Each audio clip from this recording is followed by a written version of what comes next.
നമസ്കാരം. കൈപ്പശ്ശേരി ഗോവിന്ദൻ നമ്പൂരി. നമ്മൾ ഇന്ന് സംസാരിക്കാൻ പോകുന്നത് ഈ പിതൃവിഷയം എന്ന് പറഞ്ഞൊരു സാധനം. അപ്പം നമ്മളെല്ലാവരും നമ്മുടെ മാതാപിതാക്കളെ സ്നേഹിക്കുന്നവരാണ്, നമ്മുടെ പിതൃക്കളെ സ്നേഹിക്കുന്നവരാണ്, നമ്മളെല്ലാവരും ബലിയിടുന്നവരാണ്, കൃത്യമായി ബലിയിടുന്നവരാണ്, ഇതൊക്കെ ചെയ്യുന്നുണ്ട്. പക്ഷേ നമ്മൾ ചെയ്യുന്ന രീതികൾ, നമ്മൾ ചെയ്യുന്ന സിസ്റ്റം കറക്റ്റാണോ എന്ന് ഒന്ന് നമുക്ക് നോക്കാം. കാരണം ഓരോ ദേശാന്തരത്തിലും, ഓരോ ദേശത്തും, ഇപ്പോൾ മധ്യ കേരളത്തിലും വടക്കൻ കേരളത്തിലും തെക്കൻ കേരളത്തിലൊക്കെ പലവിധ ആചാരങ്ങൾ അതിനെ കൾക്കൊള്ളുന്നുണ്ട്. സ്വാഭാവികമായി ഒരു ഹിന്ദു മിത്തോളജി പ്രകാരം എങ്ങനെയാണ്, എന്തൊക്കെയാണ് നമ്മൾ നോർമൽ സാധാരണ മനുഷ്യൻ ചെയ്യേണ്ട പ്രശ്നങ്ങൾ, അതാണ് നമ്മൾ ചിന്തിക്കുന്നത്. ഈ പുത്ത് എന്ന് പറയുന്ന ഭൂമിയിൽ നിന്ന് ത്രാണനം ചെയ്യുന്നവൻ ആരാണോ അവനാണ് പുത്രൻ. ഭൂമിയിൽ നിന്ന് ത്രാണനം ചെയ്യുന്നത് എന്ന് വെച്ചാൽ ഉയർത്തുക. എങ്ങോട്ടാ ത്രാണനം ചെയ്യണേ? മോക്ഷത്തിലേക്ക് ത്രാണനം ചെയ്യുക. ഒരാള് മരിച്ചു കഴിഞ്ഞാൽ, ആരും ആവട്ടെ, അദ്ദേഹം മരിച്ചാൽ ഏകദേശം നമ്മുടെ ഒരു വർഷം 366 ദിവസം, ആ ഒരു വർഷം ആകുന്ന, അതായത് ഒരു ഇടവമാസത്തിലെ ഒരു വിശാഖ നാളിൽ ഒരാൾ മരിച്ചാൽ പിന്നത്തെ വർഷത്തിലെ ഇടവമാസത്തിൽ വിശാഖ ആകുമ്പോൾ ഒരു വർഷമായി. അപ്പം നമ്മൾ പിന്നത്തെ ഇടവത്തിലെ വിശാഖത്തിലെ ബലിയിടുന്നത് ആണ്ടുബലി. അങ്ങനെയാണല്ലോ. ആ ബലി അന്ന് ഇടുന്നുണ്ടോ? സ്വന്തം മാതാവിനും പിതാവിനും ആ മരിച്ച മലയാള മാസത്തിലെ മരിച്ച നക്ഷത്രത്തിൽ ബലിയിട്ടില്ലെങ്കിൽ അത് പിതൃശാപമാണ്. നമ്മുടെ മനുഷ്യരുടെ ഒരു വർഷം പിതൃക്കളുടെ ഒരു ദിവസമാണ്. പിതൃക്കളുടെ ഒരു വർഷം ബ്രഹ്മാവിന് ഒരു ദിവസം എന്ന് പറഞ്ഞാൽ നമ്മുടെ 366 വർഷം വരുമ്പോഴാണ് ബ്രഹ്മാവിന് ഒരു ദിവസം. അപ്പം നമ്മുടെ 366, അതായത് നമ്മുടെ ഒരു വർഷക്കാലം പിതൃക്കൾക്ക് ഒരു ദിവസമേ ആവുന്നുള്ളൂ. അപ്പോൾ അവരെ എല്ലാ ദിവസവും ഭക്ഷണം കഴിക്കാൻ പറ്റും. അതാണ് സങ്കല്പം. എല്ലാ ദിവസവും ഭക്ഷണം കഴിക്കാൻ വരുമ്പോൾ അവർക്ക് ഭക്ഷണം കൊടുക്കാതെ ഇരിക്കുന്നത് നല്ലതാണ്? നല്ലതല്ല. അപ്പോൾ ബലി മുടക്കാവോ? ബലി മുടക്കാൻ പാടില്ല. ബലി ഇടണ്ടേ? ബലി ഇടണം. അന്ന് എല്ലാവരും ബലി ഇടുന്നുണ്ടോ? ഇല്ല. ഏറ്റവും വളരെ കുറച്ച്, ഏറ്റവും വളരെ ലളിതമായി പറഞ്ഞാൽ സ്വന്തം അച്ഛൻ്റെയും സ്വന്തം അമ്മയുടെയും ബലിയെങ്കിലും ഏത് മലയാള മാസത്തിലാണോ മരിച്ചത്, അതിലേത് നക്ഷത്രത്തിലാണോ, അന്നെങ്കിലും നമ്മൾ മരിക്കുന്നിടം വരെ ബലിയിട്ട് മാക്സിമം പോകണം.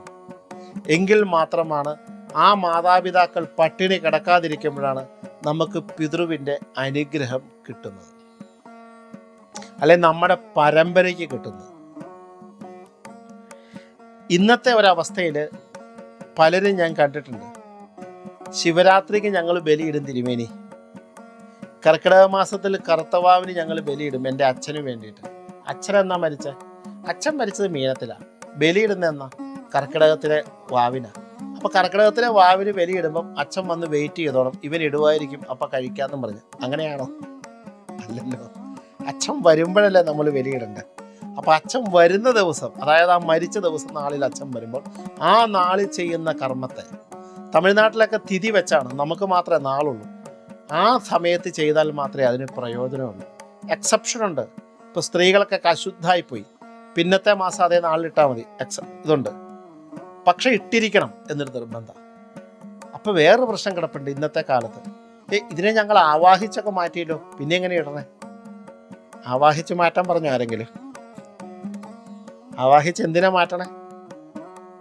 എന്തിനു വേണ്ടി ആവാഹിക്കണം? പിതൃക്കളുടെ ദോഷം. അങ്ങനെയാണ് ആവാഹിച്ച് മാറ്റിക്കഴിഞ്ഞാൽ പിന്നെ പിതൃദോഷം വരണമുണ്ടല്ലോ ആൾക്കാർക്ക്. എന്തുകൊണ്ടാണ്? പിതൃദോഷകാരനാണോ? മരിക്കുന്നിടം വരെ അച്ഛൻ ശത്രുവാണോ? മരിച്ചു കഴിഞ്ഞാൽ അച്ഛനും അമ്മയും ശത്രുവാണോ? അല്ലല്ലോ. പിന്നെ എന്തിനാ ആവാഹിക്കണേ? ഉത്തരയില്ല. അതിന് കാരണമില്ല. കറക്റ്റ് ഒരു വർഷമായി, അന്ന് ബലിയിട്ടു, അന്ന് വൈകുന്നേരം തന്നെ പൂജ കഴിച്ച് അന്ന് തന്നെ ആവാഹിക്കും. ശരിക്കും ആവാഹിക്കാം, അതിന് തന്നെ ഒരു വർഷം പൂർത്തിയാണ്. എന്ന് പറഞ്ഞാൽ ഇടവമാസത്തിൽ വിശാഖത്തിൽ മരിച്ച ആള് ആ ഇടവമാസത്തിൽ വിശാഖം കഴിഞ്ഞ് അനിരായിൽ ആവാഹിക്കാൻ പറ്റുമോ? ഇത് വിശാഖത്തിൻ്റെ അന്ന് ആവാഹിക്കും. അപ്പോൾ ആവാഹനം വേണോ? വേണ്ട. എന്തിനാ ആവാഹനം?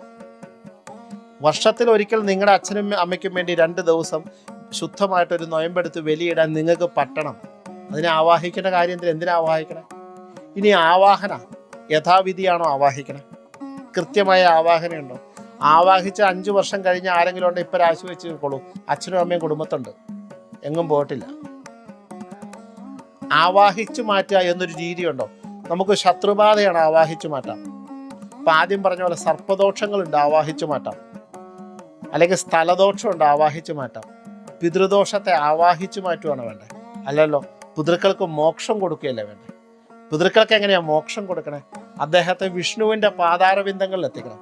വിഷ്ണുപദത്തിൽ എത്തിക്കണമെങ്കിൽ ഇപ്പം നമ്മൾ ഇവിടെ അടുത്ത് ചേലാമറ്റം, എറണാകുളം ജില്ലയിൽ ചേലാമറ്റം അമ്പലമുണ്ട്. അവിടെ തെക്കോട്ട് പോയി കഴിഞ്ഞാൽ അവിടെ പാപനാശിനിയുണ്ട്, അങ്ങനെ പല സ്ഥലമുണ്ട്. അവിടെ പോയിരുന്ന് നമ്മൾ ബലിയിട്ടാൽ ഇത് തീരും, അല്ല അവിടെ കൊണ്ട് കൊടുത്താൽ തീരില്ല.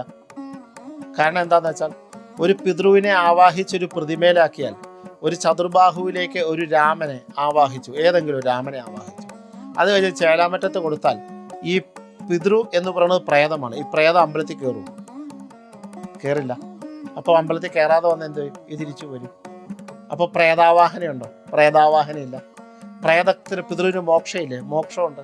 അതെങ്ങനെയാണെന്ന് വെച്ചാൽ പിതൃവിനെ ആവാഹിച്ച് തിലം എന്ന് പറഞ്ഞാൽ എള്ള്, പാപത്തെ നശിപ്പിക്കുന്ന തിലഹോമം കഴിച്ച് സംവാദം സ്പർശിച്ച് ആ പ്രതിമയിലേക്ക് സംവാദം സ്പർശിച്ച് കഴിയുമ്പോൾ ആ പിതൃ ആ പാപമോചനമൊക്കെ വരുത്തി അതിനെ വിഷ്ണുവായി സങ്കല്പിച്ച് നിവേദ്യാദികൾ ചെയ്ത് ബ്രാഹ്മണന്റെ കാല് കഴിച്ച് വെള്ളം തളിച്ച്, കാരണം ഇദ്ദേഹം വൈകുണ്ഠത്തിൽ കയറണ്ടേ, അദ്ദേഹത്തിൻ്റെ പാപങ്ങളൊക്കെ നശിച്ച് മറ്റേ സായുജ്യ പൂജ കഴിച്ച് സായുജ്യ പൂജയിൽ വൈകുണ്ഠനാഥനെ ആവാഹിച്ചു കൊണ്ടുവന്നിട്ട് ഈ പ്രതിമ കലശമാടി ശുദ്ധമാക്കി ഈ വൈകുണ്ഠനാഥനായ വിഷ്ണുവിലേക്ക് ലയിപ്പിക്കുകയാണ്. അപ്പോൾ ഈ മോക്ഷത്തിലേക്കുള്ള പ്രയാണം ആവാഹിച്ച് തിലഹോമം കഴിച്ച് സംവാദം സ്പർശിച്ച്, അതിനിടയ്ക്ക് ഒന്നുകൂടിയുണ്ട്, സാളഗ്രാമം കൊണ്ട് അഭിഷേകം ചെയ്യുക. സാളഗ്രാമം എന്ന് പറഞ്ഞാൽ വിഷ്ണുവിൻ്റെ സാളഗ്രാമ തീർത്ഥം കൊണ്ട് അഭിഷേകം ചെയ്ത് നിവേദിച്ച് ബ്രാഹ്മണന്റെ കാല് കഴിച്ചുകൂട്ടിയെടുത്ത് കാല് തീർത്ഥം തളിച്ച് സായുജ്യ പൂജ കഴിക്കുക.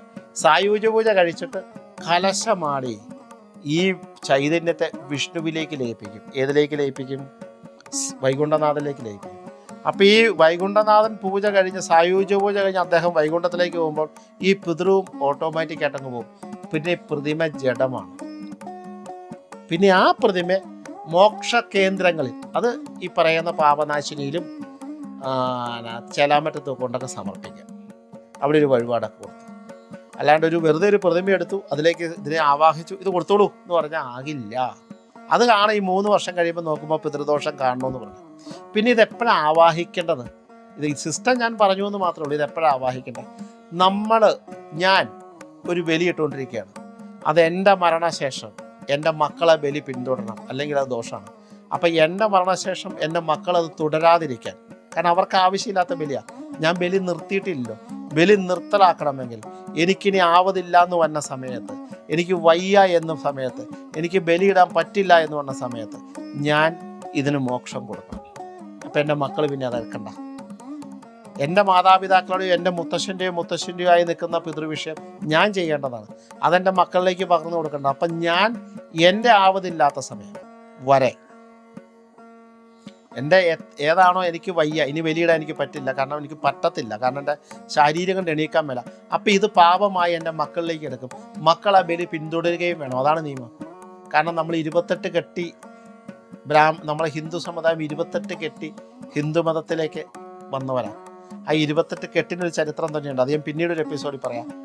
അപ്പം ആ മുത്തശ്ശൻ്റെ അല്ലെങ്കിൽ അച്ഛൻ ചെയ്തിരുന്നത് ഞാൻ പിന്തുടരണം എന്ന് നിർബന്ധമുള്ള കാരണം അത് മക്കൾക്കൊരു ബുദ്ധിമുട്ടാകാതിരിക്കാൻ നമ്മൾക്ക് വയ്യാത്ത അവസ്ഥയിൽ നമ്മളിതിന് മോക്ഷം കൊടുക്കുക. പിതൃ ആവാഹന എന്ന് പറഞ്ഞ പദമേ ഇല്ല. അതൊക്കെ ഇടക്കാലം കൊണ്ടുവേണം. പിതൃമോക്ഷമാണ്. പിതൃവിന് മോക്ഷപ്രാപ്തിയിലേക്ക് എത്തിക്കുക. അപ്പോൾ ഈ പിതൃവിനെ മോക്ഷപ്രാപ്തിയിലേക്ക് എത്തിക്കുമ്പോൾ എന്ത് ഗുണമുണ്ടാവും? അത് എപ്പോഴാണ് ചെയ്യേണ്ടത്? നമ്മളെ വയ്യാതെ, അത് പരമ്പരയ്ക്ക് നല്ലതാണ്. ഈ സുഹൃതം വേണ്ടേ? ആദ്യം പറഞ്ഞ സുഹൃതം. ബലിയില്ലാത്ത കുടുംബത്തിൽ സുഹൃതയില്ല. ഞങ്ങൾ ആവാഹിച്ചു മാറ്റി, ഇനിയിപ്പോൾ ബലി ഇടണ്ടെന്നാണ് പറഞ്ഞേക്കണേ.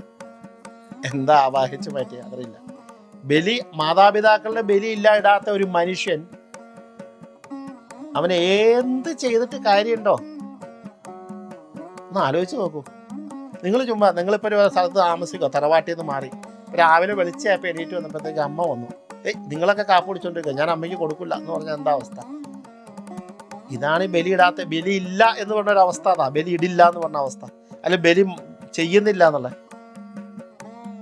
കർക്കിടക കർത്തവാവിന്റെ ബലിയും ശിവരാത്രി ബലിയും, അപ്പൊ അതെന്തിനാണ്? അങ്ങനെ ഒരു ചോദ്യം ഉണ്ടല്ലോ.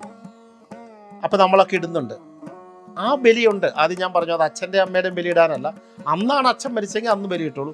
അത് മൊത്തത്തിലുള്ള, അതായത് ഒരു കുടുംബത്തിലെ ഒരു വ്യക്തിക്ക് 7 തലമുറകളുമായിട്ടാണ് ബന്ധം. ആ 7 തലമുറകളായിട്ടുള്ള ബന്ധമുള്ളത് കൊണ്ട് 7 തലമുറയും പരിപാലിക്കാൻ നമുക്ക് ബാധ്യതയുണ്ട്.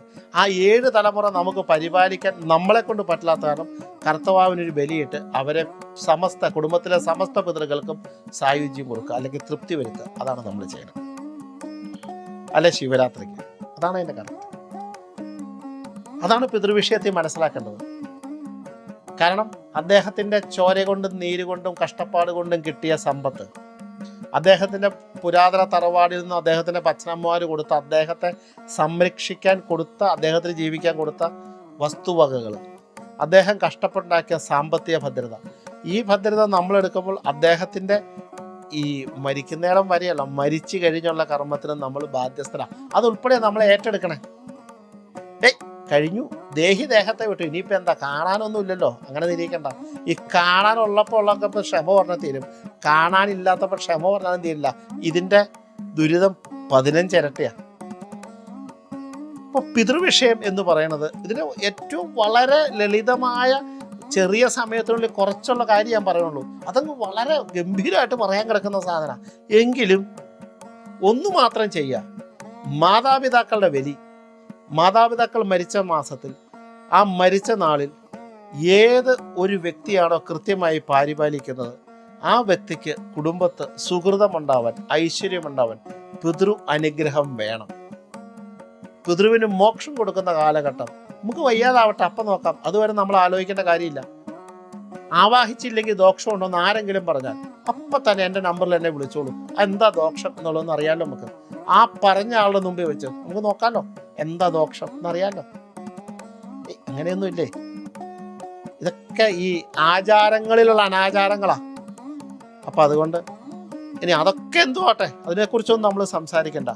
ബലിയിടുന്നത് കൊണ്ട് തെറ്റില്ല, പിതൃവിനെ നമസ്കരിക്കുന്നതുകൊണ്ട് തെറ്റില്ല, പിതൃവിനെ പ്രാർത്ഥിക്കുന്നതുകൊണ്ട് തെറ്റില്ല. പിതൃവിന് ആ മരിച്ച നാളിൽ ബലിയിട്ട് പോവുക, അത് ചെയ്തോളൂ. നിങ്ങൾക്കും നിങ്ങളുടെ പരമ്പരയ്ക്കും വളരെ കേമത്തമായ മാറ്റം ഉണ്ടാവും, സംശയം വേണ്ട. അതുമാത്രം അവസാനം പറഞ്ഞ വാക്ക് മാത്രമെങ്കിലും നമ്മുടെ ജീവിതത്തിൽ പകർത്തുക. നന്ദി, നമസ്കാരം.